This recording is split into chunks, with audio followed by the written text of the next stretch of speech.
Bom dia, então, pessoal. Tudo bem com vocês? A gente estava conversando há pouquinho. Eu queria estar tranquilo, Camila, pode deixar. Estamos gravando, sem problema. É mesmo porque vocês nunca aparecem, né, gente? E o professor Klaus fica chateado com essa história. O professor Klaus fica tristinho com essa história. Eu queria ver tantos meus alunos, não consigo ver meus alunos, pô. Pessoal, então, bom dia a todos. Legal que vocês vieram, mesmo que vocês não estejam aparecendo no vídeo. Agora entrou a Vanessa. Oi, Vanessa. Hoje é a nossa última aula antes da prova, né? Eu gostaria de fazer algumas lembranças. Em primeiro lugar, vocês têm até hoje para entregar o trabalho de vocês. Se lembram disso? Bom dia, Vanessa. Vocês têm até hoje para entregar o trabalho de vocês, tá? Não se esqueçam, se fosse vocês, não deixava para o último momento. Se der algum problema com a internet e tal, eu sei que uma equipe já entregou, né? Eu já vi que uma equipe entregou, etc. Como que vai ser daí a partir do momento que vocês entregam o trabalho? Pessoal, eu vou abrir o trabalho no próprio sistema, eu não vou imprimir nada e vou fazer observações.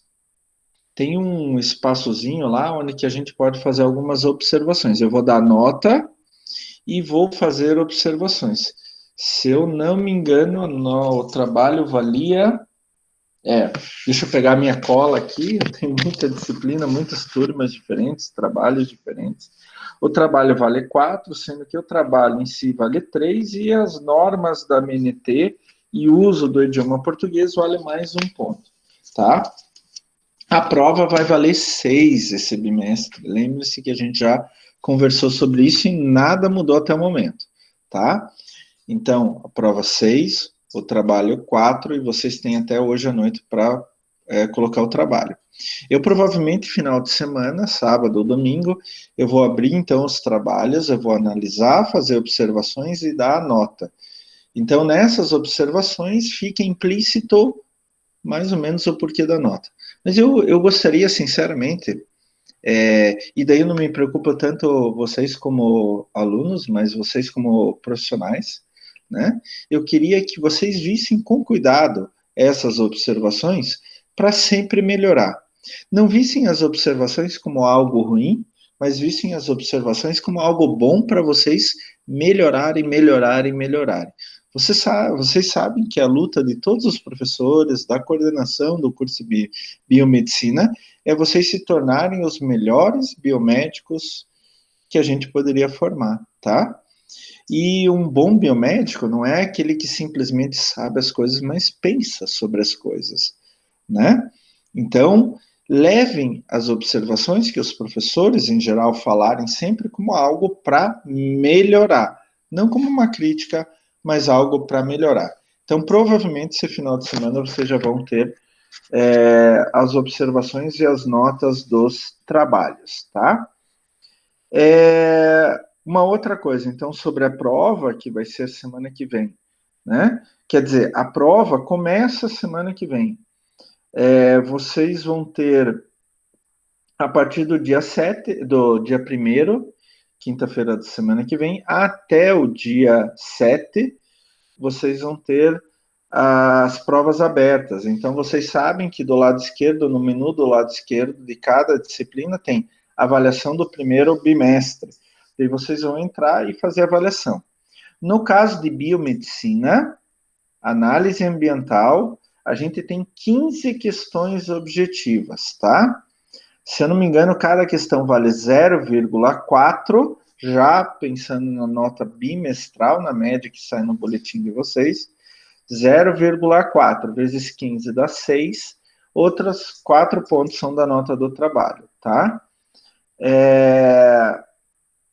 Vocês vão ter 15 questões objetivas, cada questão só tem 5 alternativas, e cada questão só tem uma alternativa correta. Prestem atenção. Detalhe muito, muito, muito, muito importante. Deixar bem claro aqui. E depois vocês podem até avisar no grupo de WhatsApp de vocês, etc. Não sei quem que é representante da turma. Mas assim, a partir do momento que vocês abriram a prova, vocês têm 3 horas para fazer a prova, tá? Então, a minha sugestão, separem 3 horas para fazer cada prova. No caso, a prova do professor Klaus, análise ambiental. Separe 3 horas. Hoje das 7 às 10 da noite. E daí, vocês não podem sair da prova para entrar em outro dia na mesma prova. Continuar a fazer a prova. Vocês têm que entrar na prova e fazer a prova direto. E tem 3 horas para isso, tá? Então, foi uma orientação até da coordenação, para a gente fazer tudo igual, todos os professores, e é mais ou menos a mesma coisa que a gente teria no presencial, né? A única diferença no presencial, na verdade, são até menos do que 3 horas no presencial, né? Porque a gente começa a aula às 7h15 e vai até às 10. Então, vocês vão ter até 15 minutos a mais para fazer a prova. Mas é que na prova do presencial a gente tem normalmente 20 perguntas e agora a gente vai ter 15 perguntas, tá? Então, 15 perguntas e 3 horas para fazer a prova. O que cai na prova?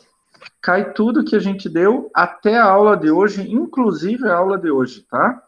Então, introdução, análise ambiental, pega lá a parte meio ambiente, legislação, qualidade da água. Então, introdução, análise ambiental, tivemos 2 aulas, a semana 2 e 3. Qualidade da água, 1, 2 e 3, então foram semanas 4, 5 e 6. E tratamento de esgoto 1 e 2, que foi semana 7 e agora semana 8, tá? Então, a aula de hoje, inclusive, cai lá na prova, tá? Da semana que vem. Tá bom, gente? Então, dia 1º, se não me engano, 7 horas da manhã, vai abrir a possibilidade para vocês já começarem a fazer as provas. Levem a sério, pessoal. Levem a sério de verdade, porque, assim, eu, se fosse vocês sabem, já são experientes em universidade, estudem bastante no primeiro período, no primeiro bimestre, porque no segundo bimestre geralmente tem bastante coisa para fazer, né? Então tem mais coisa do que o normal para fazer, tá bom? Quero ver mais, então não se esqueçam do trabalho até hoje à noite, mas tentem entregar antes para não ter problema com a internet ou alguma coisa nesse sentido. Eu também preparei uma revisão que está nesta semana lá no AVA, nós estamos na semana 8, né? É isso? Estamos na semana 8, então a revisão está nessa semana. A gente vai tratar da matéria agora. No final da matéria, a nossa prioridade é a matéria nova, inclusive a alta administração, a direção da Uniandrade, no começo do semestre, disse para a gente que na última semana antes da prova, teria que ter matéria nova e disponibilizada uma revisão. Tá? Foi colocado isso, nem pela coordenação, pela alta administração. Então, eu estou dando matéria nova, daí no final da matéria nova, eu vou abrir um tempo para dúvidas. Claro, depende do horário que a gente terminar, mas eu vou abrir um tempo para dúvidas sobre o bimestre inteiro, tá? E lá na revisão, na aba, quando vocês entram na semana 8, lá embaixo tem uma abazinha revisão, tá? Tem um conjunto de slides feitos a partir de todos os slides do bimestre. Então, eu peguei todos os slides, tirei aqueles que não tinham, assim, maior importância, e os que estão lá, que ainda, infelizmente, são muitos, são básicos para você entender a matéria inteira, tá? Mas eu estou à disposição para tirar dúvidas. De repente, se a gente terminar cedo a aula, a gente pode até começar a mostrar aqueles slides e discutir algumas coisas rapidinho, até onde der, tá? Mas tem já os slides lá para revisão. Vocês podem fazer uma revisão por ali e por todos os slides e materiais que a gente deu durante o semestre, tá? Hoje ainda tem atividade de frequência para dar a presença na semana.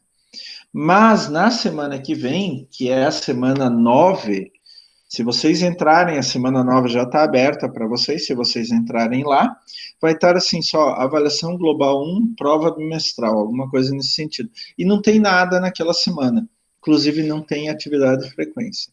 Então, nos dias de prova,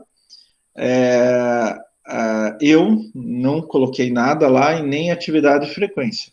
A presença no dia da prova, semana que vem, ela será dada se o aluno fez ou não a prova. Se ele fez a prova, tirou alguma nota, nem que seja 0, espero que não, ele já tem presença na semana de prova, tá bom? Então não se preocupem com isso.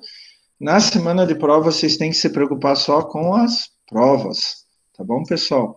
Por isso até que eu coloquei o trabalho para entrega uma semana antes do que a prova, só para vocês se incomodarem com a prova, não com o trabalho.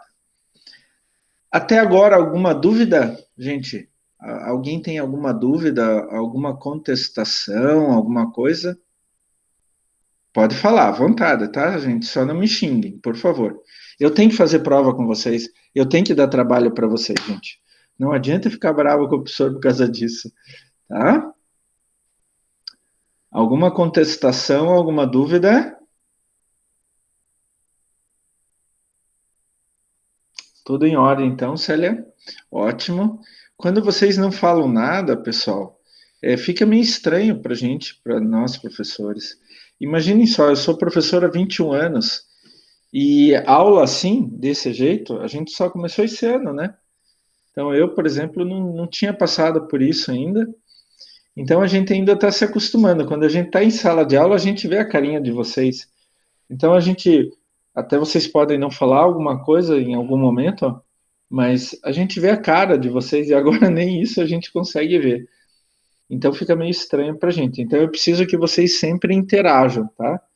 Só queria mais tempo para fazer a prova. Andréia, isso foi uma orientação da coordenação, tá? Solange também falou. Isso é uma orientação da coordenação, tá? Então, como não é nada ilegal, antiético ou aético ou alguma coisa assim, é normal, eu não contestei e vou seguir essa orientação sem problema algum, tá? Mas assim, eu falo para vocês, dá para fazer a prova de análise ambiental em 3 horas? Dá e sobra, gente. Eu vou falar bem a verdade. Eu faço essa prova em 10 minutos e tiro 10, tá? Eu não sei se isso serve de consolo para vocês, mas eu faço a prova em 10 minutos e tiro 10 na prova. Como eu já falei, vocês me conhecem, não serve não, não serve de consolo.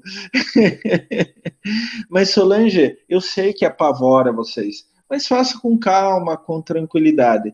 É a mesma coisa de uma prova escrita, tá? A única diferença agora é que tomem cuidado que cada questão vocês têm uma chance só de fazer. Não dá para vocês marcarem uma alternativa, depois voltarem e remarcarem. Não dá. Então, cada questão vocês têm uma chance só para fazer, tá? Então, assim, a sugestão que eu dou, primeiro lugar, fiquem tranquilos. Eu sei que esses que sempre comparecem aqui, esses estão entendendo a matéria, estão estudando, tá? É claro que tem gente que não vem para a aula, não vê a gravação, não faz nada, daí é difícil mesmo tirar uma nota muito boa, né? Então, assim, vamos ter calma. Célia, eu não faço ideia, Célia, se dá para pular uma questão, depois voltar para fazer ela de novo. Eu não faço ideia, tá?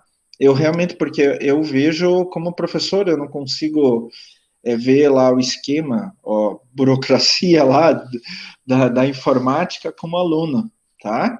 Mas eu acho que essa é uma questão que vocês podem até de repente perguntar para o professor William, tá?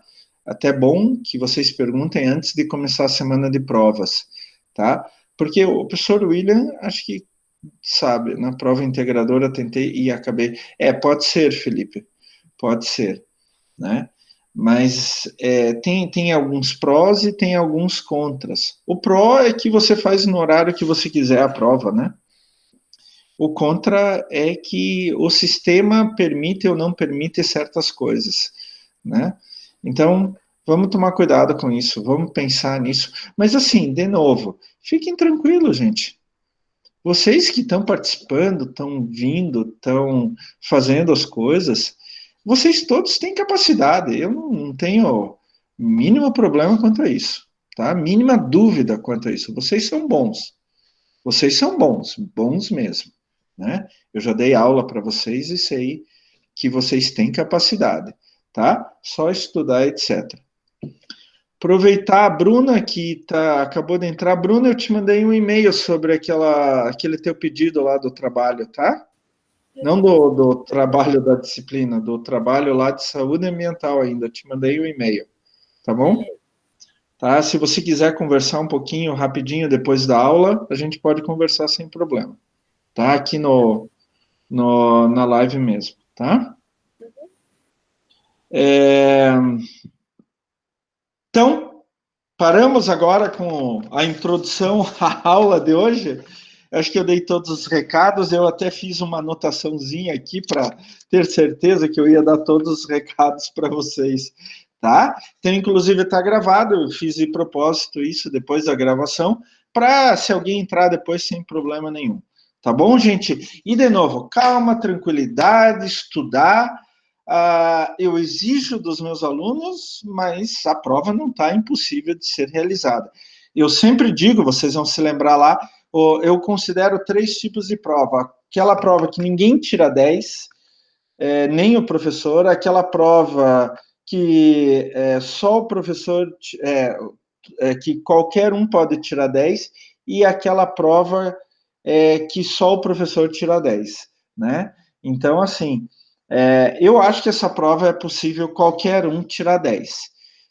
A prova é bem factível, não está muito fácil, mas é bem factível de ser feita e, inclusive, tirar 10, tá?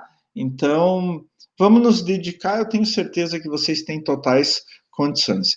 Então, vamos entrar na matéria e depois, se der tempo, eu tiro dúvidas sobre o semestre para vocês e podemos até, se vocês quiserem, começar uma pequena revisão, tá? Então, eu vou começar com a nossa matéria aqui. Deixa eu só entrar o material, vou colocar no modo de apresentação, pessoal. Tá, eu quero que alguém abra o microfone e me diga se estão vendo os slides. Alguém pode abrir o microfone, por favor? Sim, prof.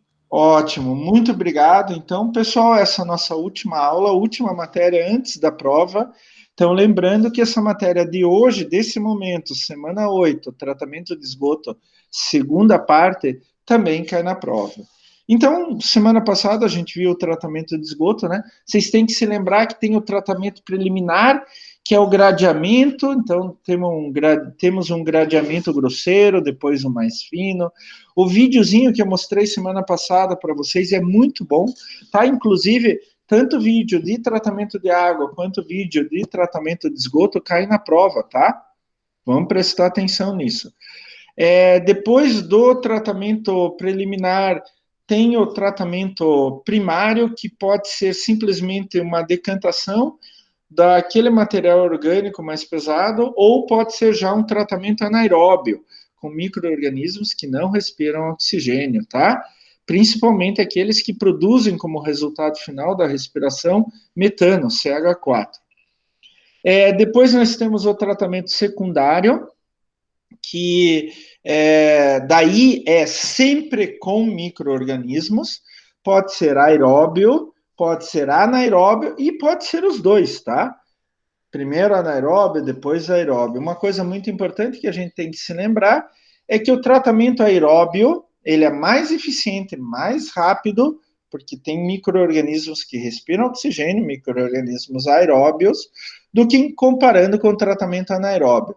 Qual é o problema? Ele gasta mais energia, porque a gente tem que inserir oxigênio naquela massa de esgoto, tá? Daí eles vão consumindo a matéria orgânica e deixando praticamente limpo. Muitas vezes a água sai dali direto para um corpo de água, para o rio, porque ela é considerada praticamente limpa ou dentro das normas que a gente vai ver daqui a pouquinho, tá?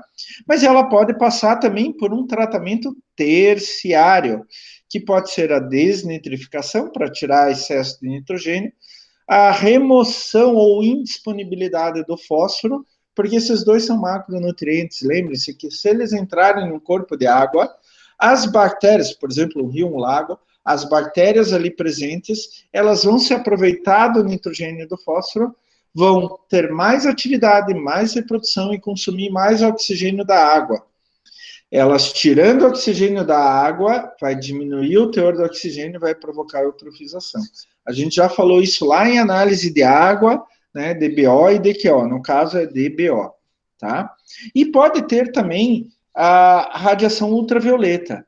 A radiação ultravioleta, ela serve principalmente para desativar ou matar micro-organismos que sobraram no processo de tratamento de esgoto, lá do tratamento aeróbio e do tratamento anaeróbio, tá? Tem uma quarta possibilidade no tratamento terciário, né, fora a desnitrificação, remoção de fósforo e radiação ultravioleta, que é a ozonização, né?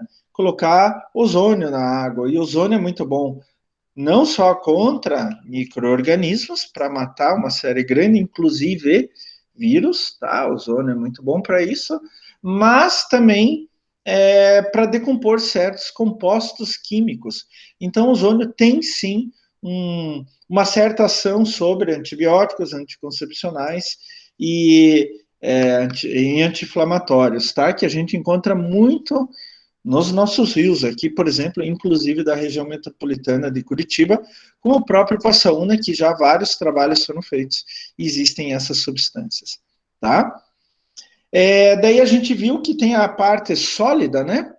A parte sólida é o que sobrou lá nos decantadores, é o que sobrou lá na decomposição aeróbia e na decomposição anaeróbia, né? É uma massa com muita matéria orgânica que fica ali, inclusive ela tem muitos micro-organismos ainda.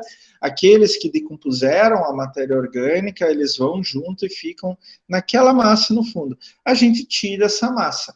E daí vocês viram no videozinho que a gente primeiro deságua aquilo, porque tem 90, 95% de água. Então, se eu for transportar aquilo para algum lugar, qualquer que seja o local, aquilo eu vou transportar água, né? Eu vou levar para um aterro, por exemplo, eu vou levar água, praticamente só água. Então a gente deságua. Esse desaguamento, eu até comentei com vocês, pode ser por prensa, pode ser por filtros, tipo um coador de café, aqueles de pano, onde que eu coloco dentro, dou uma amassada. Eu me lembro que na minha família, a gente, uma vez por ano, a minha avó, aqui em Curitiba, tinha uma parreira bem grande, que dava muita uva.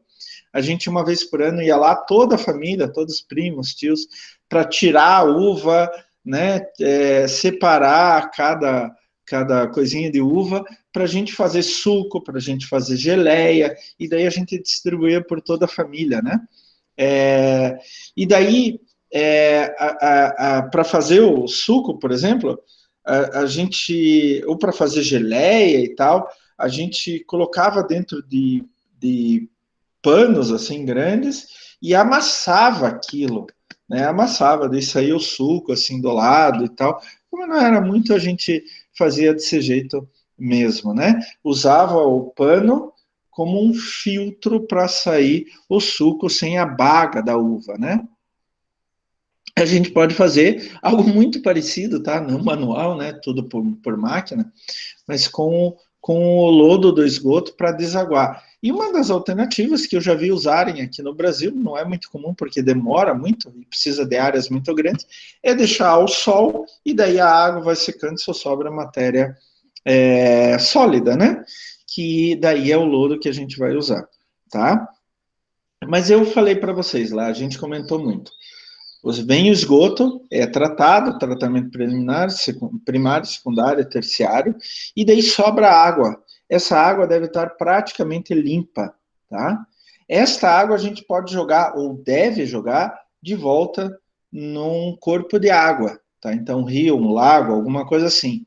Normalmente a gente joga da onde a gente tirou a água original, tá? No caso de indústria, isso é sempre.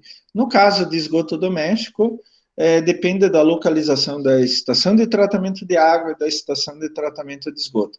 Mas uma estação de tratamento de esgoto sempre está próximo de um rio, porque daí essa água limpa, entre aspas, limpa, volta para o rio, né?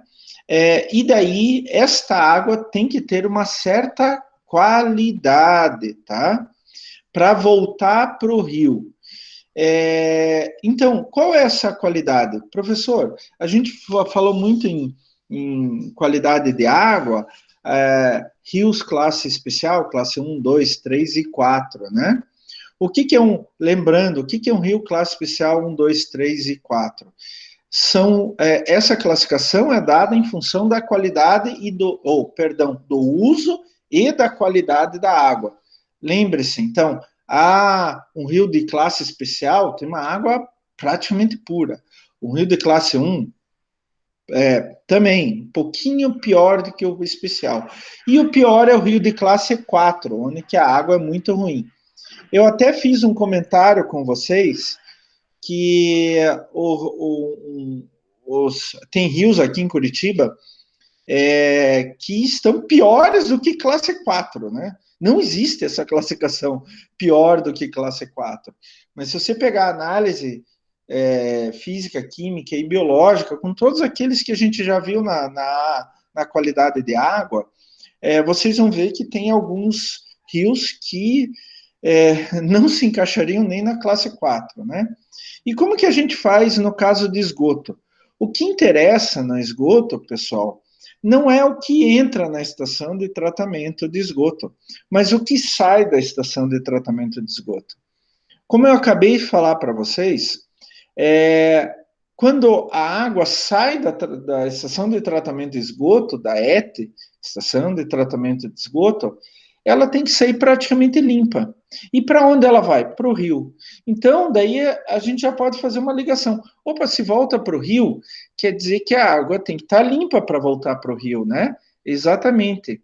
Em qual condição tem que estar limpa? Na mesma condição que aquele rio é classificado, tá? Então, por isso que as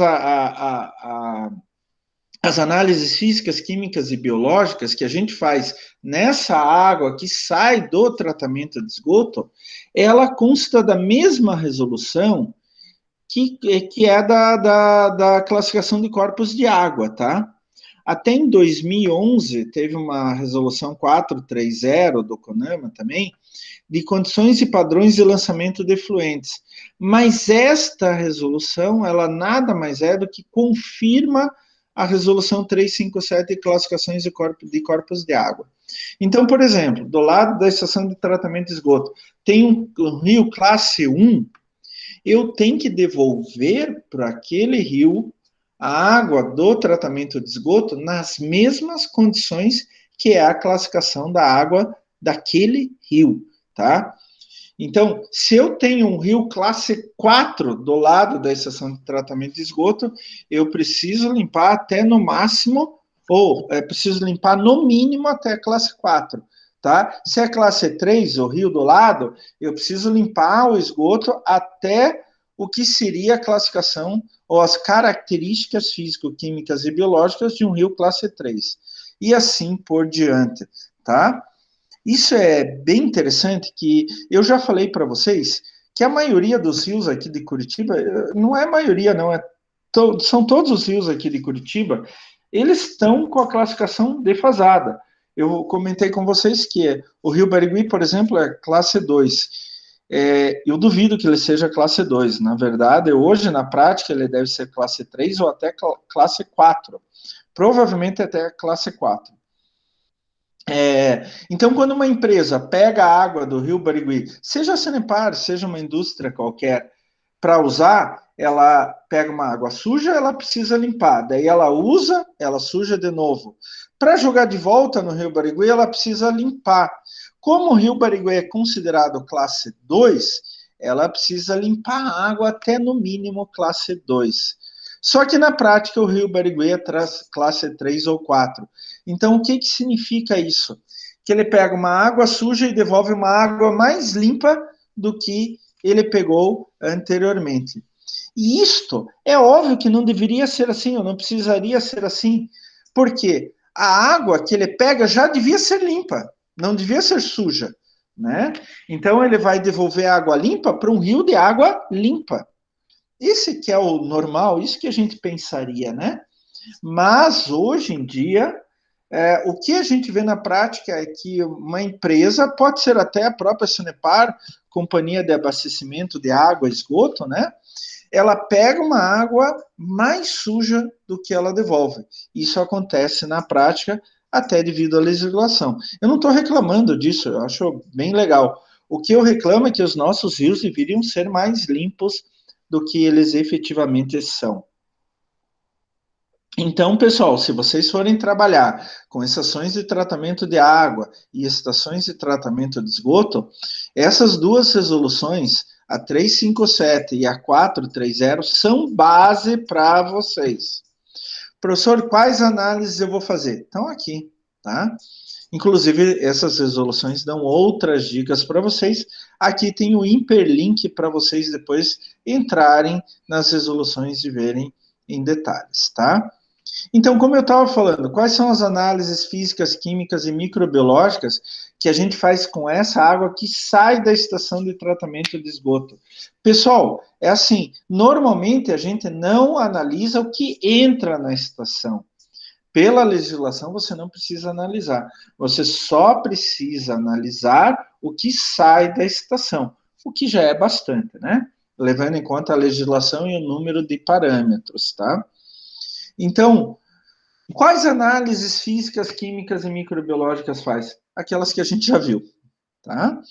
Então, o que estão na resolução, a gente viu durante a aula lá, a qualidade da água 3, parte 3, as principais, algumas não dá para ver todas, né? Vocês se lembram que eu mostrei até vários slides com quadros dos parâmetros a serem analisados, são centenas de parâmetros, literalmente, mas a gente segue a mesma coisa.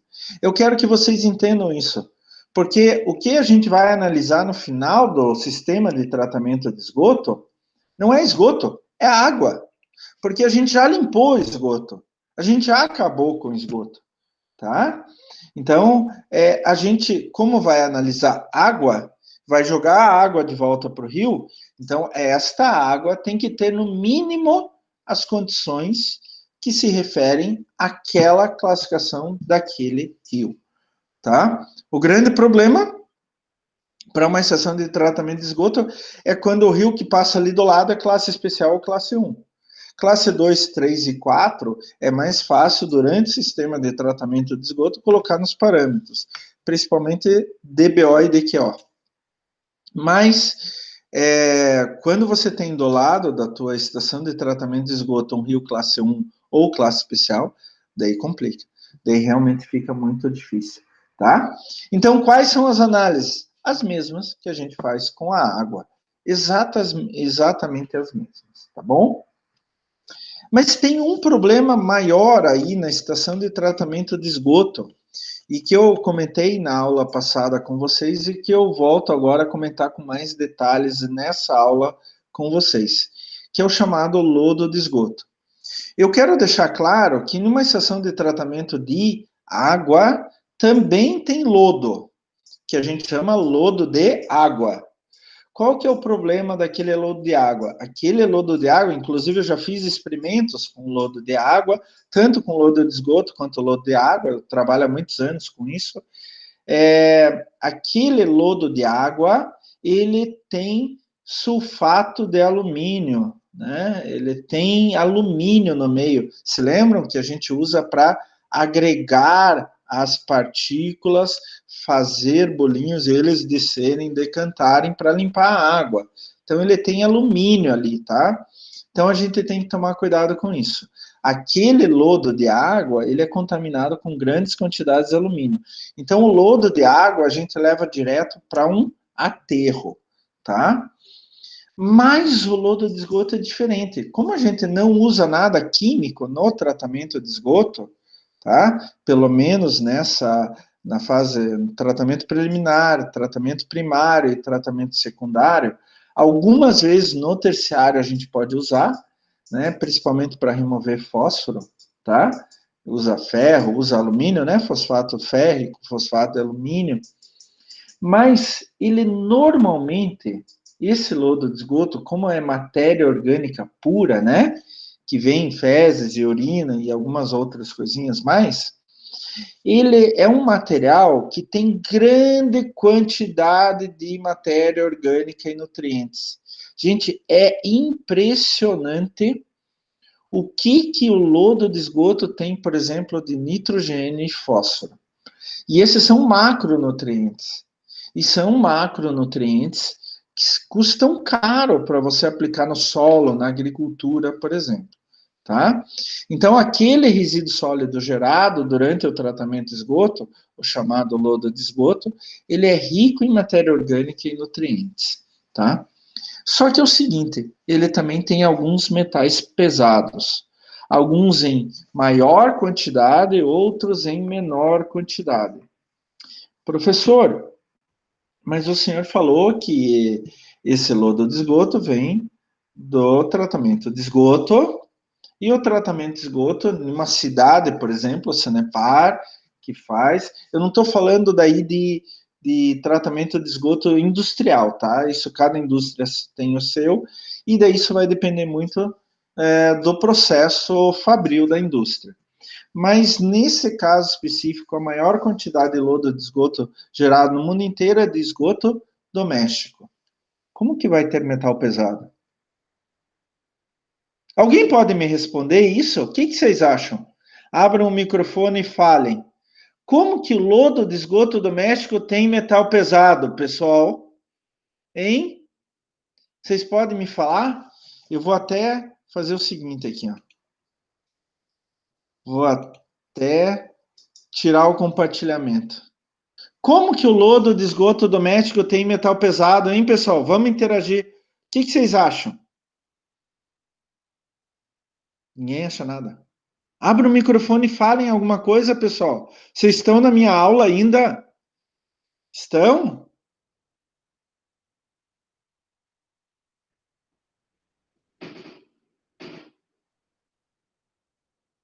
E eu acho que eu vou começar a falar de futebol aqui. Pessoal, oi. Ó, Vanessa. Vanessa, fale também. Abra o microfone e fale, não tem problema. Quero ver, fale. Fale, Vanessa, vamos lá. Vamos interagir, pessoal. Vamos lá. Ah, não funciona, prof. A Vanessa fez um comentário aqui, né? Quando descarta algo de modo incorreto, né? Faz o descarte incorreto de algo. Eu já trabalho com lodo de esgoto doméstico há muito tempo, porque ele tem uma grande quantidade de matéria orgânica, né, uma grande quantidade de nutrientes, então a gente pode usar sim na agricultura, tá? O grande problema é que em alguns lugares, dependendo do sistema de tratamento até, mas principalmente a cultura das pessoas dentro de casa, é que eles estão contaminados com outras coisas. Pode ser até por causa de contaminação no processo de coleta e levar esse esgoto até a estação de tratamento de esgoto. Mas muitas vezes estão contaminados. Então, pessoal que joga, não é o caso, mas pessoal que joga remédio no vaso sanitário. Mas assim, tem uns absurdos, gente, eu não estou brincando. Tem gente que joga pilha no vaso sanitário, pilha no vaso sanitário, fora outras coisas.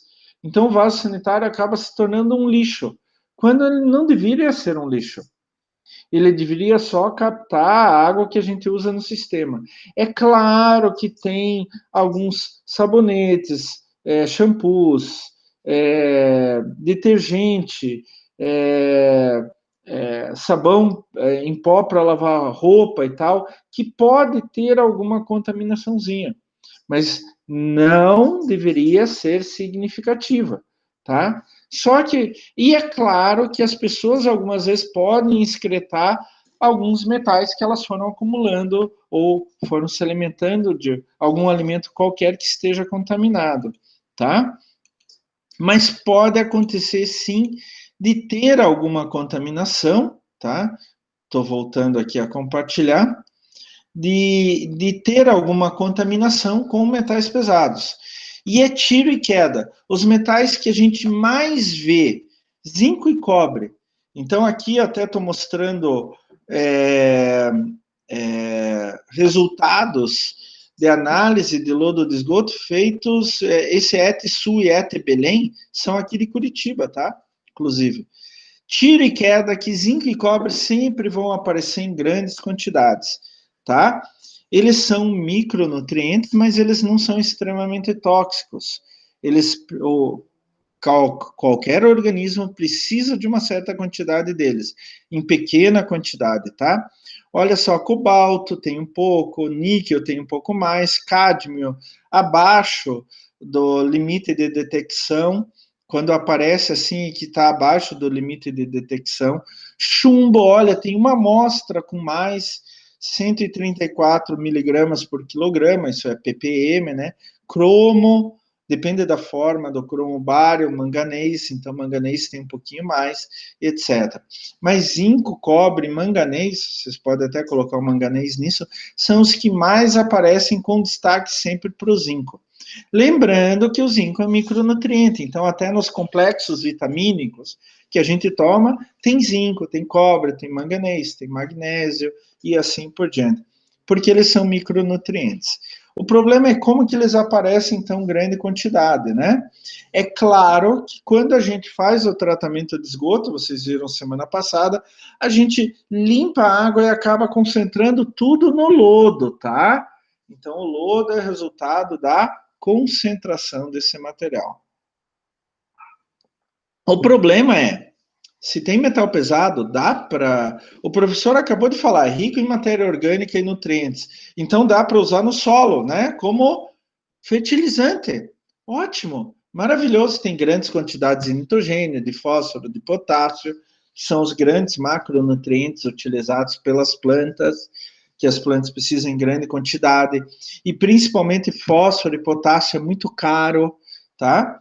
Então dá para aplicar no solo como adubo orgânico, porque é um adubo orgânico, dá.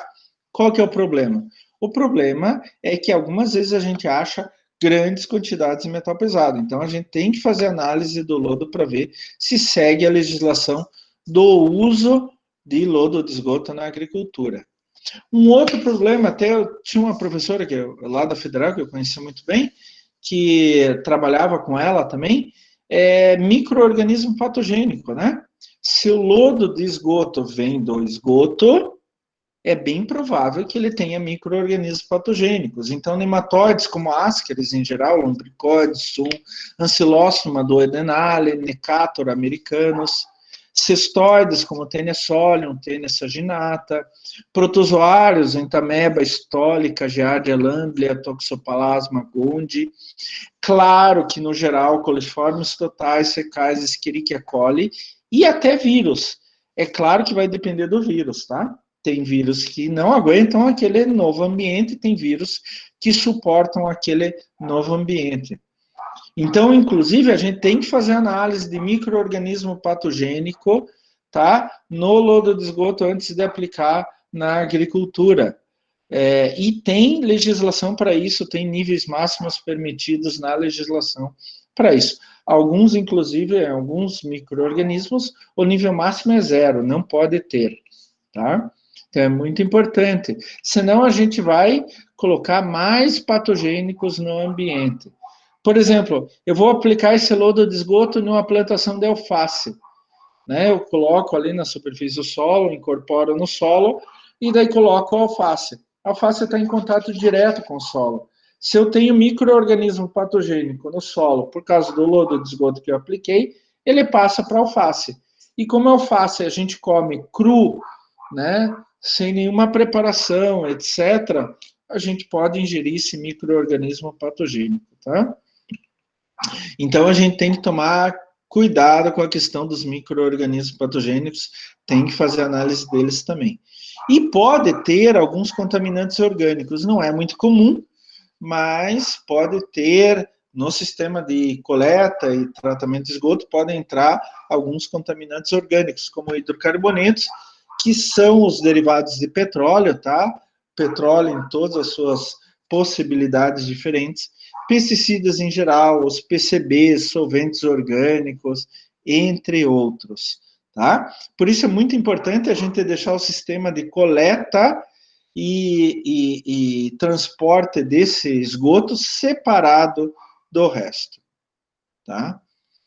E daí, como eu falei para vocês, a gente pode usar esse lodo de esgoto, esse lodo formado no processo de tratamento de esgoto. Esse uso é basicamente agrícola, né? Então, eu uso para reciclagem agrícola no lugar de adubo mineral, tá? Eu uso para recuperação de solos degradados, aqueles solos que estão desgastados, que nada mais cresce aí, porque com o lodo de esgoto eu adiciono uma quantidade muito grande de matéria orgânica e nutrientes, tá? E já tem estudos mostrando o uso do lodo de esgoto em substrato de plantio. Quando você faz preparar muda, por exemplo, coloca em saquinhos, etc. Então a gente usa o lodo de esgoto para isso. Algumas vezes a gente pode usar o lodo de esgoto para, por exemplo, vai formar um pomar de alguma coisa, a gente coloca lá na cova, no buraco, onde que vai colocar a muda, né? O lodo de esgoto é riquíssimo em macronutrientes, né, como nitrogênio, como fósforo, tem também potássio, e riquíssimo em matéria orgânica. O problema é se o lodo tiver outras coisas, como, por exemplo, ele tiver metais pesados, ele tiver micro-organismos patogênicos e tiver contaminantes orgânicos. Então, antes de aplicar o lodo de esgoto, a gente tem que fazer uma análise desse lodo de esgoto, né? Então, as resoluções 375 e 380 de 2006, do CONAMA, Conselho Nacional do Meio Ambiente, elas regulamentam isso. Eu posso usar o lodo de esgoto na agricultura? Posso, desde que seguindo as regras colocadas nessas duas legislações, tá? Eu comecei a trabalhar com uso agrícola do lodo de esgoto bem antes, inclusive, do que essas legislações. Então, eu me lembro muito bem, quando eu comecei a trabalhar com isso, no final dos anos 90, não tinha legislação nenhuma. Aqui no Paraná, quem sugeriu a legislação foi a própria Sanepar, que ela produz uma quantidade imensa de lodo de esgoto. Eu nunca mais esqueço quando, durante a graduação, eu fui visitar, final da década de 80, eu fui visitar uma estação de tratamento de esgoto e tinha lá uma piscina gigantesca com lodo de esgoto. Eu perguntei, o que vocês fazem com aquilo? Não, a gente joga no rio. Jogar lodo de esgoto no rio é pedir processo de eutrofização, né? O rio vai morrer com certeza absoluta. Até hoje tem gente que joga o lodo de esgoto direto no rio, tá? Que não tem nexo. Você limpa a água para depois jogar o lodo no rio, não tem nexo. Vai dar eutrofização, o rio vai morrer com certeza absoluta. E aqui mostra muito bem o que a gente faz hoje, né? Então, aqui vocês podem ver na foto do lado esquerdo, na foto de cima, esse é o famoso lodo de esgoto. Eu até comentei aula passada com vocês, né? Que parece aquela massa de bolo. E quando a gente vê na prática, parece mesmo uma massa de bolo. Aqui ele está desaguado. Eu arrisco dizer que aqui ele deve ter em torno de 30 a 40% de água ainda, tá? Então ele é meio mole, etc., até meio difícil de trabalhar. Então o lodo, ele é desaguado normalmente na própria estação de tratamento de esgoto, tá? E daí ele vai, ou ele pode ir para um aterro sanitário, se ele tiver muito metal pesado, etc., ele pode ir para um aterro sanitário. Se ele tiver muito micro-organismo, a gente pode, através de processos diferentes, como calor, adição de calcário, a gente pode diminuir a quantidade desses micro-organismos. Mas aqui dentro, gente, tem muito nitrogênio, tem muito fósforo, tem muito potássio e tem muita matéria orgânica. Então, o que a gente pode fazer? A gente pode usar ele como adubo para a agricultura. Então, embaixo, aqui vocês têm dois casos.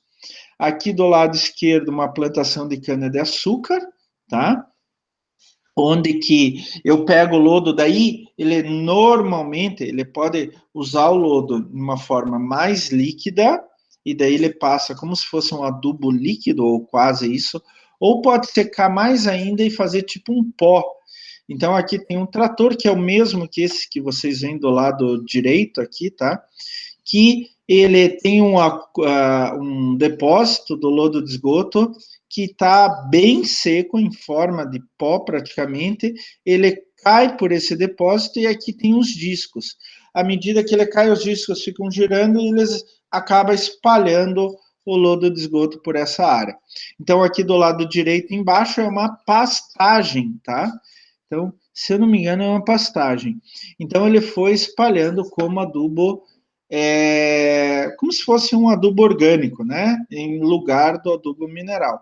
Então, do lado esquerdo, vocês veem uma plantação de cana-de-açúcar. Hoje, a gente utiliza muito lodo de esgoto na cana-de-açúcar, porque para fazer o açúcar, a cana precisa muitos nutrientes, muitos.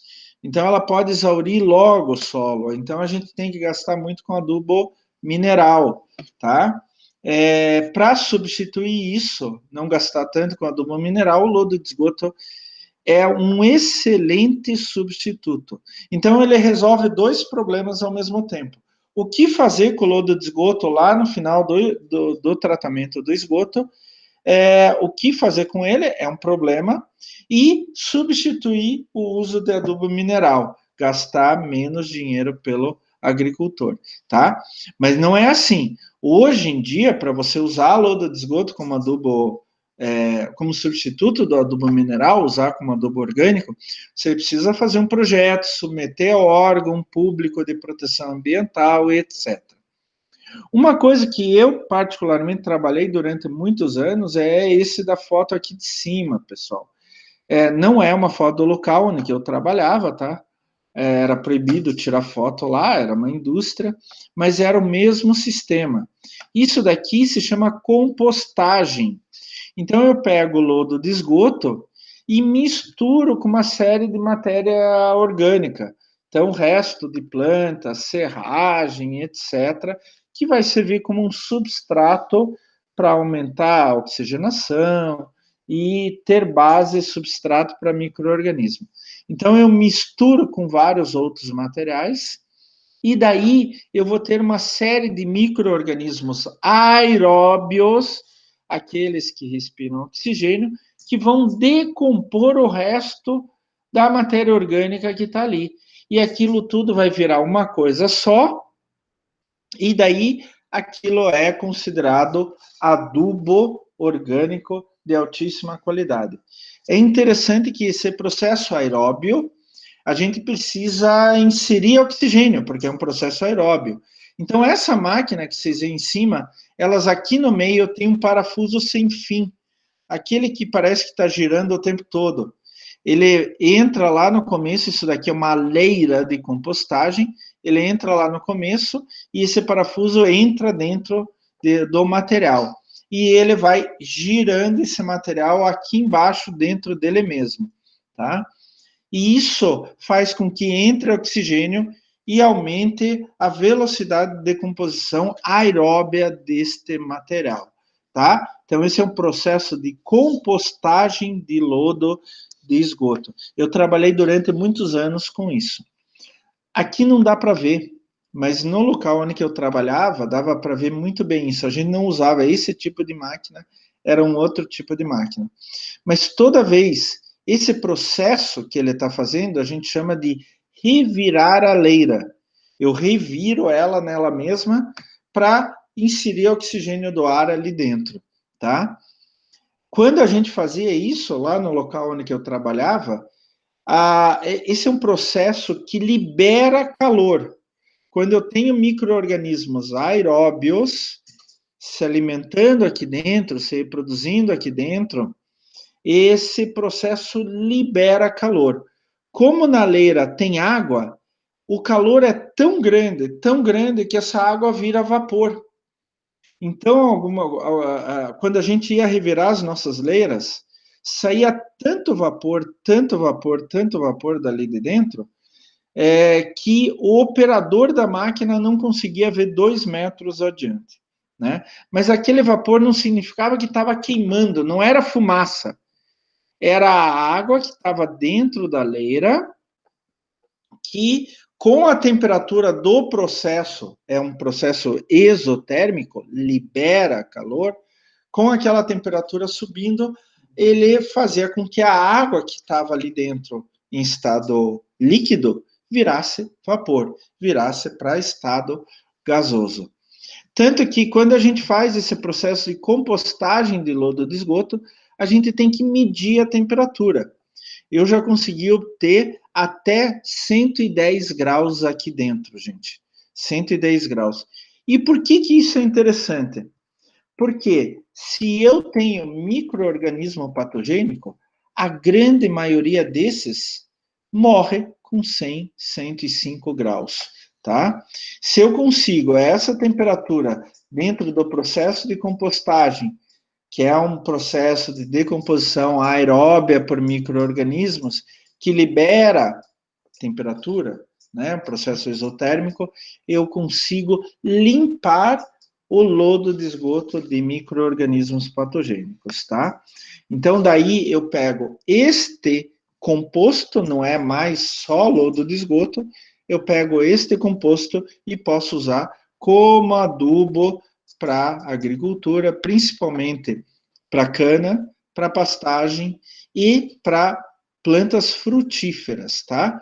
Maçã, laranja, limão, mamão, manga, etc., qualquer um desses, tá? Então, esse é um dos processos. Hoje a gente já utiliza muito aqui no Brasil, mas tem uma legislação muito rígida.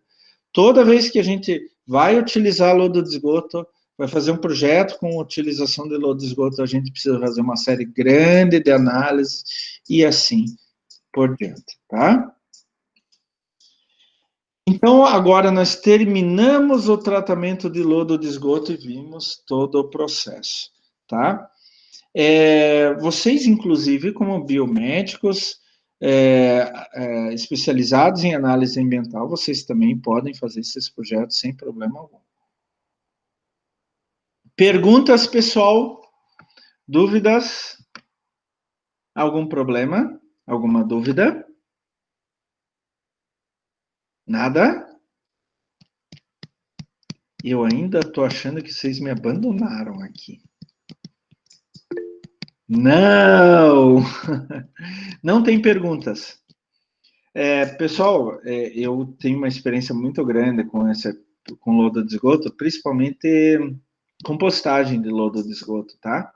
Qual que é a grande questão? É que imagine uma cidade, uma região metropolitana como Curitiba, 3 milhões de pessoas. Você tem que coletar e tratar o esgoto de 3 milhões de pessoas. Quanto lodo de esgoto não vai ter? Alguma coisa tem que fazer com esse lodo de esgoto. Não dá para simplesmente tratar o esgoto e acumular o lodo de esgoto em algum lugar. Então, eu estou falando lodo de esgoto, não lodo de água. O lodo de água não tem o que fazer. Já tem alguns trabalhos mostrando em fazer tijolo com lodo de água, tal, mas não dá para aplicar na agricultura por causa do alumínio, que a gente usa em grande quantidade no tratamento da água, tá? Já o lodo de esgoto, a gente só usa micro-organismo, praticamente, então dá para usar o lodo de esgoto sem grandes problemas na agricultura. Lembrando que esse lodo de esgoto que a gente usa na agricultura é lodo de esgoto doméstico. Lodo de esgoto industrial é outra questão. Eu trabalhei muito tempo com lodo de esgoto industrial, e a gente tinha um problema naquele lodo de esgoto, era uma grande quantidade de cianeto. Então, a gente tinha que fazer análise de cianeto praticamente toda semana, Só que o nosso processo de compostagem, por causa das altas temperaturas, ele acabava liberando cianeto, tá? Então, o lodo de esgoto final praticamente não tinha mais cianeto. Então, a gente conseguia limpar bastante e usava lá daí dentro da própria empresa, uma empresa gigantesca, tá? Essa é uma saída que a gente tem. Dúvidas? Pessoal, alguém tem dúvidas sobre a matéria? Sobre a matéria propriamente dita? Alguém tem alguma dúvida de algum ponto da matéria? Nada? A gente tem um tempinho. Fale, André. Eu só achei ali, eu estava tentando anotar aquela resolução 375 e a 380, eu achei as duas muito parecidas. São. Elas têm, na verdade, elas têm uma pequena diferença em algumas coisinhas lá dentro, mas elas são. Eu falei ali para você, elas são muito, muito, muito parecidas. São muito parecidas mesmo. Uma complementa a outra, na verdade, e uma outra Tá. complementa, É que eu tenho tá? medo, assim, receio, aliás, que entre alguma coisa na prova, a 375, 380, eu vou acabar assim e vou. Calma, Andréa, calma. Não precisa ficar com esse receio. Não precisa ficar com esse receio, tá bom? Tá, ok. Alguém tem alguma dúvida sobre a matéria do bimestre inteiro? Ninguém tem dúvida? Vocês querem que eu comece uma pequena revisão? Fale um pouco sobre uma pequena revisão? Ou a revisão está lá já para vocês, tá? Tem um jogo de slides de revisão. Vocês querem? Tá, então vamos começar aqui. Eu até já separei aqui. Vamos conversar um pouquinho, então, até um certo ponto, principalmente das primeiras aulas, né? E depois eu vejo mais ou menos, ó, são 10h12, então a gente pode fazer até umas 10h30, 10h40, mais ou menos, para vocês se relembrarem um pouquinho, né? Então, assim, pessoal, eu separei alguns slides mais importantes, mesmo assim são muitos slides, tá? E eu vou falando alguns pontos só mais para a gente relembrar. Se alguém tiver alguma dúvida, esteja à vontade para dar um grito, que eu não estou vendo vocês, né? Dar um grito, professor, eu tenho uma dúvida, tá bom? Mas esse jogo de slides está lá na semana 8. Nós estamos na semana 8, exatamente. Está lá na semana 8, tá bom, pessoal? Então vamos lá, a gente começou com uma introdução à análise ambiental, semana 2, lembrando que a semana 1 só foi da apresentação da disciplina, né, como sempre. Quais são as coisas importantes que a gente tem que ter em mente? Gente, meio ambiente é tudo que envolve ou cerca os seres vivos, né? Então, meio ambiente não é só Amazônia, não é só Pantanal, não é só Cerrado, não é só Mata Atlântica, é tudo que está na nossa volta. E o ser humano faz parte do meio, sim. A gente pode classificar, sim, fazer uma grossa classificação, meio ambiente natural e artificial, né? O artificial pode ser o fabricado, que é o caso típico de cidades, onde é uma mudança drástica do meio ambiente, ou domesticado, que é o caso típico da agricultura, pecuária, silvicultura, né, que é o plantio de florestas, onde que há uma mudança do meio pelo ser humano, mas não tão drástica. E nós temos o meio ambiente natural também, que são as consideradas regiões autossustentadas, né? O grande problema do ser humano em relação ao meio ambiente é quando a gente começou a tirar uma grande quantidade de recursos do meio para produzir os nossos bens e serviços e jogar de volta aquilo que a gente não aproveitava, né? E isso a gente pode ver uma grande diferença entre o período pré e o período pós-revolução industrial, principalmente pelo aumento da escala que a revolução industrial permitiu. Lembrem-se que todos os nossos recursos a gente tira do meio. Todos. De uma maneira ou de outra, de forma direta ou indireta. Então, tem aqueles não renováveis que se esgotam com o uso, né? Tem uma quantidade específica no nosso planeta, mas mesmo dentro desses, tem alguns que a gente pode reaproveitar. Tem os renováveis, que sempre estão se renovando, né? Entre os renováveis tem aqueles que nunca se alteram com o uso, energia solar, ventos e marés, sempre vai ter, mas tem aqueles que podem se alterar sim com o uso, apesar de serem renováveis. O grande exemplo é lenha, madeira, né? As árvores crescem, se reproduzem. O problema é se eu tirar todas as árvores. E tem aqueles, que eu dou a água como principal exemplo, que estão no meio termo, né? Na verdade, são não renováveis, né? A água tem uma quantia finita no planeta, mas é uma quantia tão grande que é literalmente impossível a água acabar. A vida vai acabar antes de acabar a água, né? Qual é o problema? Como a gente trata essa água, né? Então, a gente precisa de água doce e potável. Isto que está acabando, tá? Infelizmente, é isso que está acabando. Água no planeta nunca vai acabar. O problema é a forma como está essa água, né? E daí a gente começa a pensar, né? Poxa vida, a gente tira recurso do meio, mas a gente está tirando cada vez mais, cada vez mais, cada vez mais. E daí entra na teoria de Malthus, né? Que a população, quando não controlada, tende a aumentar numa progressão geométrica e os recursos naturais em uma progressão aritmética, né? Até dar um ponto de crise. O Clube de Roma falou isso muito bem, inclusive calculou que o nosso ponto de crise seria 1999. Mas a gente foi achando alternativas para diminuir esse problema, né? E o que é poluição? A gente fala tanto de poluição, né? Poluição é a gente jogar de volta para o meio ambiente substâncias que o meio ambiente não está acostumado.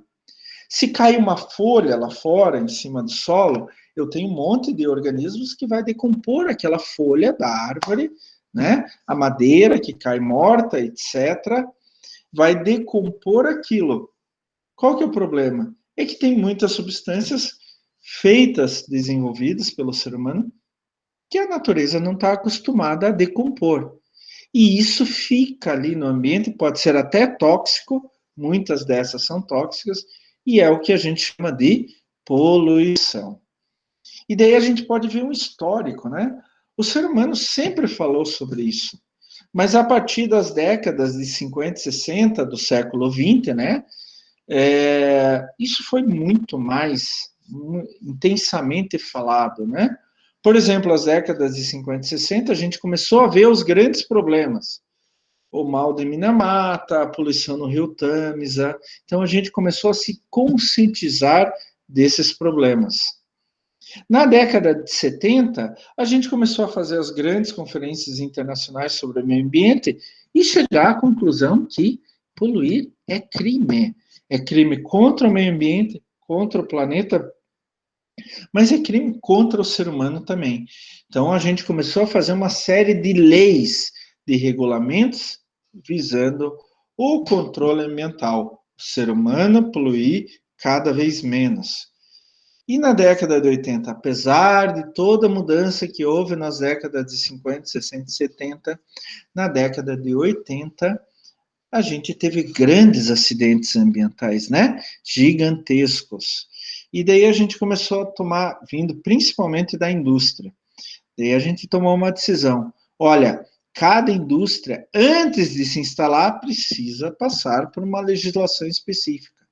Daí veio o advento do estudo de impactos ambientais, que isso é feito antes da indústria se instalar em um lugar.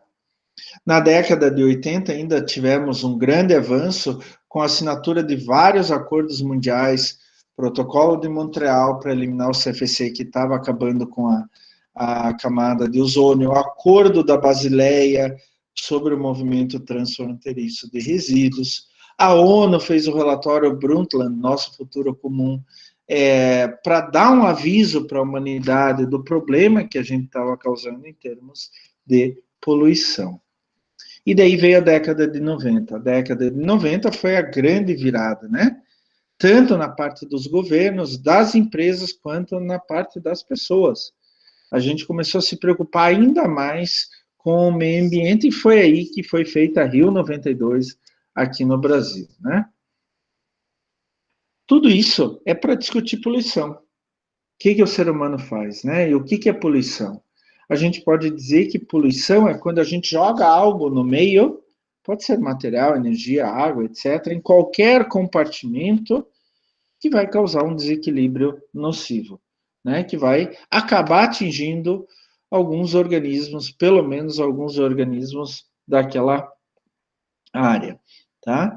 E provocar um dano a esses organismos, né?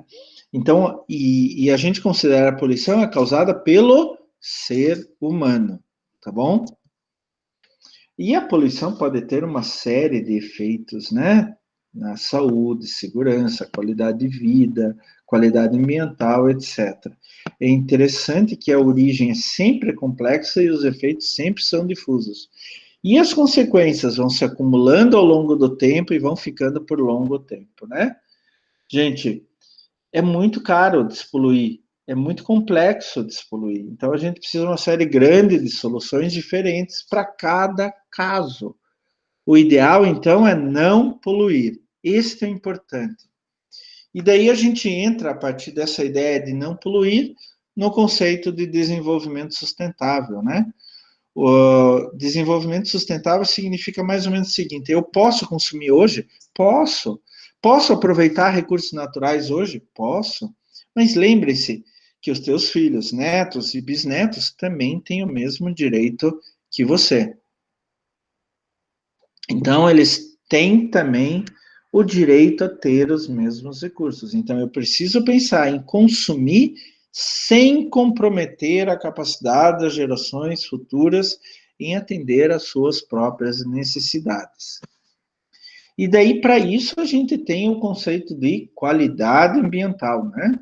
Atender aos requisitos de natureza física, química, biológica, econômica e tecnológica para que os ecossistemas continuem equilibrados, continuem estáveis. Lembrando que o ser humano faz parte dos ecossistemas. Por isso, requisitos de natureza social, econômica e tecnológica. Tá? Essa foi uma rápida revisão da semana 2. E daí a gente continuou com legislação ambiental, né? A gente começou a falar do direito ambiental. Direito, quando a gente fala de direito, é um conjunto de princípios e normas fazendo com que todo mundo se comporte da mesma maneira, para ninguém atrapalhar ninguém. Quando a gente faz isso em relação à questão ambiental, a gente está falando de direito ambiental. Ele é dividido em princípios, legislação, doutrina e jurisprudência. O que nos interessa são os princípios e a legislação. Eu coloquei na aula para vocês os principais princípios do direito ambiental. Tem mais do que isso, né? Por exemplo, do direito humano fundamental, o meio ambiente pertence a todos, tá? O governo nos representa. O governo cuida do meio ambiente por nós, mas o meio ambiente é de todos. No princípio democrático, fala que todos têm direito à informação e participação, né? Por isso mesmo que quando eu vou construir um grande empreendimento, eu preciso fazer uma audiência pública, porque todas as pessoas têm direito a saber o que está acontecendo em relação ao meio ambiente. O princípio da precaução. Se eu não sei o que vai acontecer, eu não faço, tá? Já o princípio da prevenção, eu sei o que vai acontecer de antemão. Eu posso fazer? Então posso, desde que eu tome alguns cuidados, tá? E daí no princípio da prevenção, muito importante, a gente tem o licenciamento ambiental e estudo de impacto ambiental.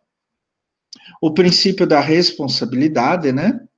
Cada um é responsável por aquilo que faz.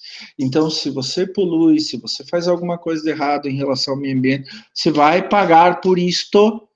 Por isso que a gente tem a lei de crimes ambientais que faz essa dosimetria.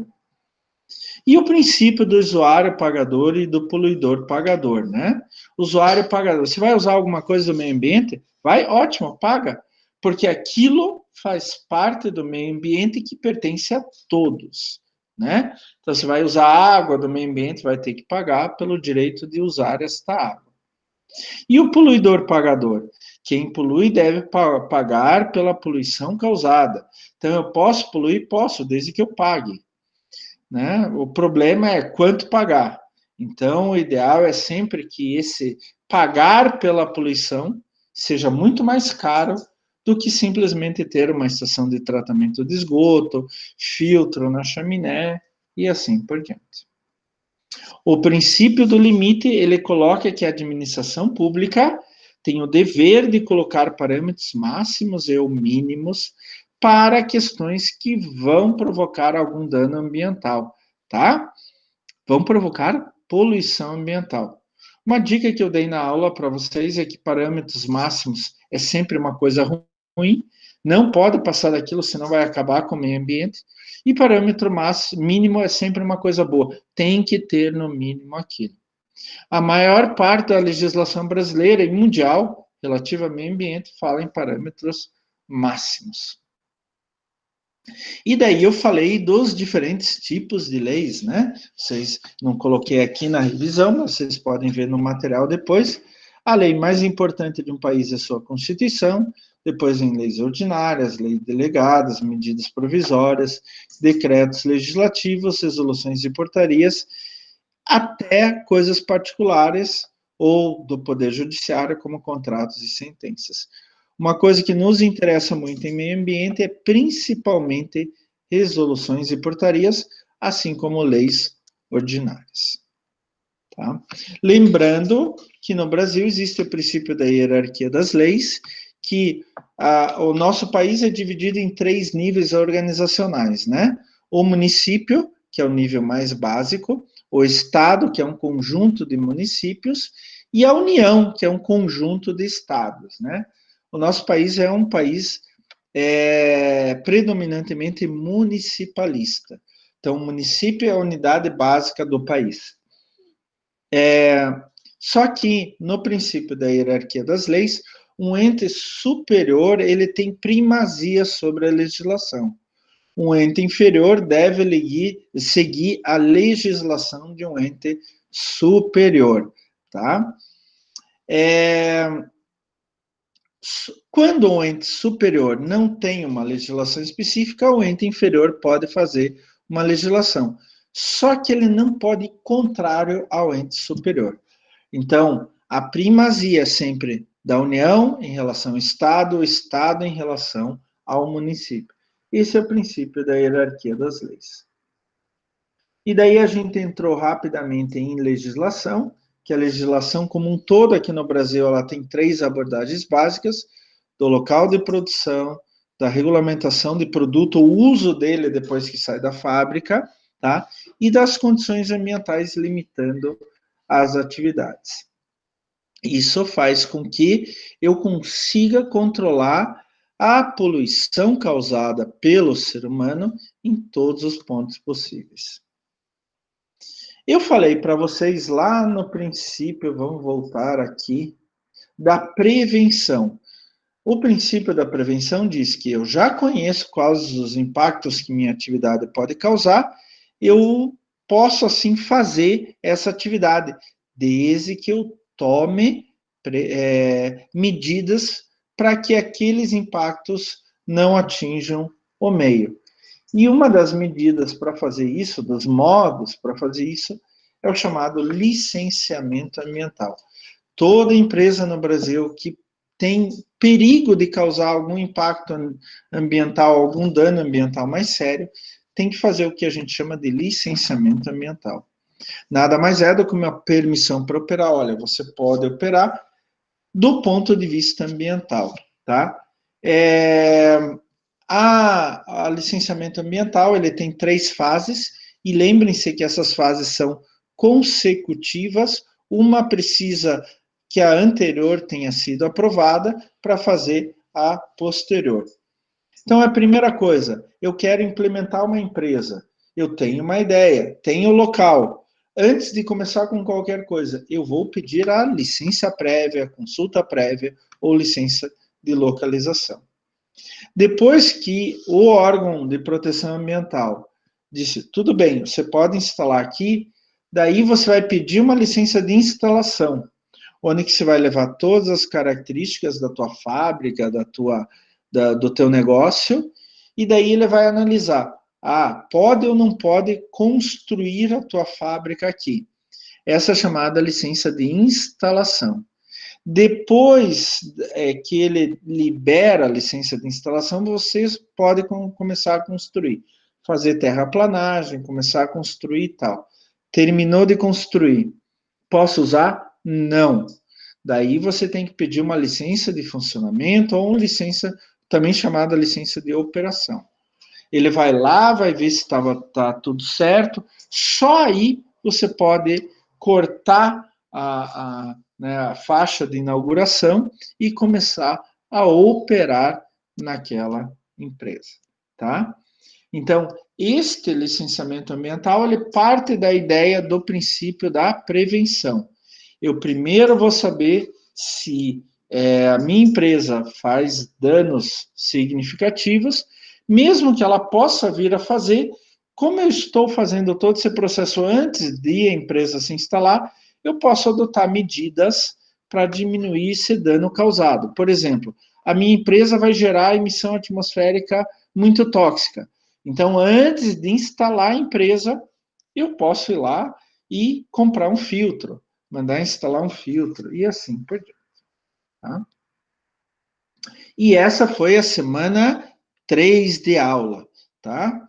E daí nós começamos com qualidade de água. A gente viu os usos da água, né? Doméstico, industrial, irrigação e assim por diante. A gente viu que esses usos são divididos em 2 grandes grupos. Aquele que impõe a retirada de água, grupo consultivo. Então, há uma perda entre o que entra e o que sai, né? E o que volta. E o segundo grupo é o grupo não consultivo. Não se retira água, se usa água, mas não se retira a água do meio. A gente começou a falar que cada tipo de uso de água tem uma característica física, química e biológica. O abastecimento doméstico, o uso mais nobre, e a água mais limpa. O uso industrial, eu posso ter um uso onde que a água não entra em contato com o meu produto final, ela se integra ao produto final, ela entra como um insumo para fabricar o produto final, ou mesmo em serviços complementares.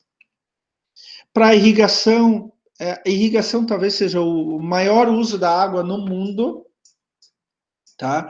Então, hoje, inclusive, em locais com pouco água disponível, a irrigação também já é disciplinada para não perder tanta quantidade de água, etc. E para tirar a sede dos animais. Lógico que para a própria natureza, né? Principalmente em parques, reservas biológicas e etc. Para recreação, o ser humano tem uma necessidade muito de entrar em contato com a água, mas para isso a água precisa estar limpa. Para geração de energia, como é o caso típico aqui do Brasil, onde a gente tem muitas hidrelétricas, e até mesmo para usando a água como transporte, tá? O pior uso que a gente pode dar para a água é quando a gente usa a água como local de diluição de despejo. Né? E eu sempre bato a tecla para vocês, aqui em Curitiba, todos os nossos rios são rios mortos, tá? E daí eu posso começar a classificar o tipo de poluição da água, né? Poluição industrial, urbana, agropastoril. E daí eu mostrei para vocês como se faz a captação e o tratamento de água. Deem uma olhada nesse vídeo novamente para vocês se relembrarem um pouquinho desse sistema. Daí, na semana 5, a gente falou sobre legislação da qualidade da água. Gente, olha, vai trabalhar com análise de água, 80% é legislação, tá? O resto é muito fácil, inclusive perto do que a gente tem que pensar em legislação. E aqui no Brasil, a gente tem a Política Nacional de Recursos Hídricos, né, que tem os seus fundamentos com a ideia básica, o princípio básico da política de recursos hídricos. A água de todos é um recurso limitado, tem valor econômico, o uso prioritário é humano, né? Sempre deve proporcionar o uso múltiplo, com prioridade ao ser humano, delimita a bacia hidrográfica e a gestão desses recursos deve ser descentralizada. E ela tem esses fundamentos para atingir alguns objetivos, como, por exemplo, que as próximas gerações também tenham água, né? Utilizar de forma racional, integrada aquela água e prevenir e defender contra eventos hidrológicos críticos, como agora a gente passa na região metropolitana de Curitiba, que a gente está em uma catástrofe hídrica. Não é mais nem emergência hídrica, é catástrofe hídrica. E para isso, a Política Nacional de Recursos Hídricos usa vários instrumentos, né? Plano, enquadramento em corpos de água de classes, outorga, cobrança, compensação, sistema de informações. O mais importante aqui para a gente, no momento, para análise ambiental, são as classes de água, tanto para água doce, quanto salobras, quanto salgadas, né? E daí a gente tem a água dividida em classe especial, são aqui a melhor água que existe, por isso ela é destinada para usos nobres, né? A classe 1, a classe 2, a classe 3 e a classe 4. Lembrando que a qualidade da água vai caindo até a classe 4. A mesma coisa com água salina e água salobra. E daí a gente viu algumas características que a classe 1, a classe 2 e a classe 3 devem ter. E a classe especial e a classe 4? A classe especial é melhor do que a classe 1 e a classe 4 é pior do que a classe 3. Tá certo? Isso tudo é muito importante, gente, e mais importante do que vocês decorarem número é vocês saberem que um é pior do que outro, tá? Classe especial é a melhor classe, a classe 4 é a pior classe, tá? E daí a gente começou a trabalhar um pouco dos parâmetros, né? O que eu vou analisar na água, professor? Vai depender da fonte poluidora. Se eu tiver uma indústria que está poluindo, eu vou analisar coisas mais como metais pesados, alguns compostos orgânicos específicos. Se for esgoto doméstico, eu vou analisar DQO, DBO, oxigênio dissolvido e assim por diante, tá? E tem, inclusive, alguns parâmetros que eu utilizo em qualquer tipo de poluição. A gente viu o pH, né, que o pH ideal é 7, e o pH, normalmente pH de esgoto doméstico é perto de 7, tá? Mas pH de despejo industrial pode ser tanto bem ácido quanto bem básico. Temperatura é muito importante, né? Lembrando que a temperatura, ela faz com que a água perca oxigênio, né? Tem outras coisas também, mas normalmente em temperaturas mais baixas eu tenho mais oxigênio dissolvido, e temperaturas mais altas eu tenho menos oxigênio dissolvido. DBO, demanda bioquímica de oxigênio, né? É aquele, assim, quanto oxigênio as bactérias que estão dentro da água usam para decompor matéria orgânica. Então, assim, quanto mais matéria orgânica eu jogo na água, esgoto doméstico, por exemplo, mais as bactérias vão agir, mais alto vai ser o DBO. DBO alto é sempre ruim, dá para ver nesse quadro amarelo ali, ó. Rios de classe 3, que são os piores rios, né? Pior que esse, só classe 4, a DBO 10. Significa que ela precisa de 10 miligramas de oxigênio por litro de água.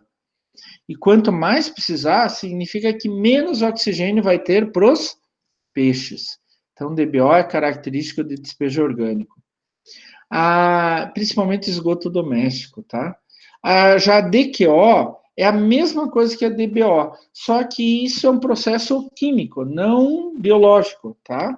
Então, uma indústria joga um poluente qualquer, ele vai reagir com matéria orgânica e vai retirar oxigênio da água. Quanto maior a DQO, menos oxigênio tem na água. Então, os peixes têm mais dificuldade de morrer, de sobreviver e vão morrer mais fácil. O grande truque é o oxigênio dissolvido, né? A gente precisa ter bastante oxigênio dissolvido, porque ele é vital para todos os organismos que utilizam oxigênio. E daí a gente entrou em metais pesados, né? São grandes indicadores da qualidade de água, principalmente quando tem poluição industrial. Eu falei do cádmio, que vem das galvanoplastias, é o metal que se acumula no corpo ao longo do tempo. O cromo não se acumula, mas é extremamente tóxico também. Mercúrio nem se fala, né? Mercúrio, a quantidade autorizada na água, principalmente em rios classe 1 e 2, é virtualmente nula, né? É tão baixa a concentração. A gente pode ter agrotóxicos, se mal usados, o exemplo dessa figura acima ali, né? Você pode usar agrotóxico? Pode, desde que você siga todas as regras. Mesmo assim, se você seguir todas as regras, é possível contaminar um corpo de água? Mas se você segue todas as regras, a possibilidade de contaminar um corpo de água é bem menor, né?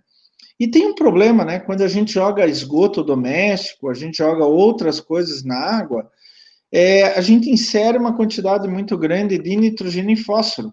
Daí pode levar à eutrofização.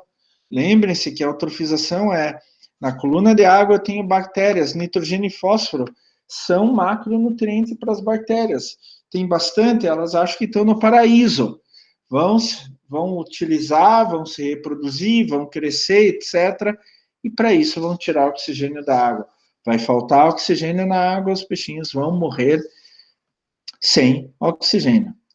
E daí eu falei dos coliformes, né? Totais, fecais e Escherichia coli, muito importante.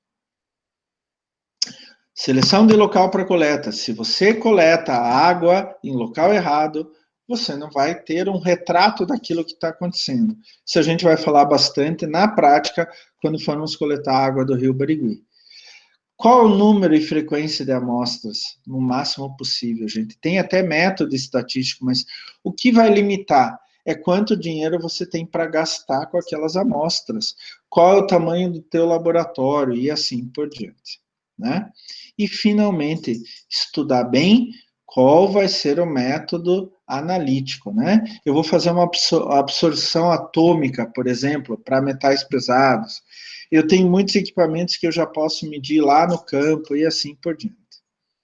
Tomem cuidado quando vocês pegam uma amostra no campo e levam para o laboratório. Eu aconselho, se for demorar muito, um vasilhame de vidro âmbar, para não reagir com nada.